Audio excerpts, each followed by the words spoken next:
Jean-Michel, je serai votre guide lors de ce Turpitour. Alors Turpitour, pourquoi ?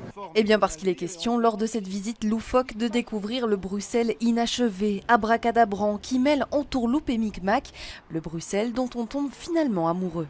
C'est ma ville, je la connais, au fond je la connais par cœur. Elle m'a souvent énervé, irrité, mais probablement parce que je l'aime. Si l'idée du Turpitour est née au gré des voyages de Jean-Michel, elle s'est concrétisée après les attentats de Bruxelles.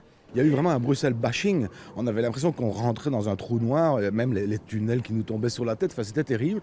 Et on entendait dire les gens qui disaient n'allez plus à Bruxelles. Même le président Trump disait n'allez plus à Bruxelles. Et moi, je me suis dit, et si on disait aux gens venez à Bruxelles, on va voir tout ce qui foire, mais on va en rire.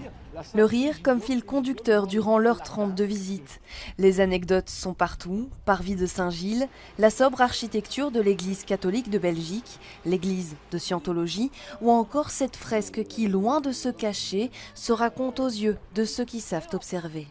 C'est un style qu'on a vu beaucoup fleurir à Bruxelles. On se souvient du premier, c'était le Grand Pénis à Saint-Gilles. Et puis dans les semaines qui ont suivi, on a vu ça et là d'autres fresques murales dans le même courant artistique, on va dire, peu abstrait, plutôt sexuel, pénétration anale, masturbation féminine, etc. Et il y en a qui se demandent si c'est pas en train de devenir une attraction touristique. Écoutez, Venise a son pont qui soupire, nous on a nos murs qui couinent. Et cette vision décalée plaît aux visiteurs. J'ai eu l'occasion déjà de faire le Turpitour en autobus, là c'est extrêmement drôle. C'est aussi très belge je trouve, avec du surréalisme quand même. On se critique mais on s'aime bien quand même. Il y a tellement d'humour que parfois il faut l'interroger pour savoir où est la réalité et où elle s'arrête. Mais c'est sans doute ce surréalisme qui donne tout son charme à la visite.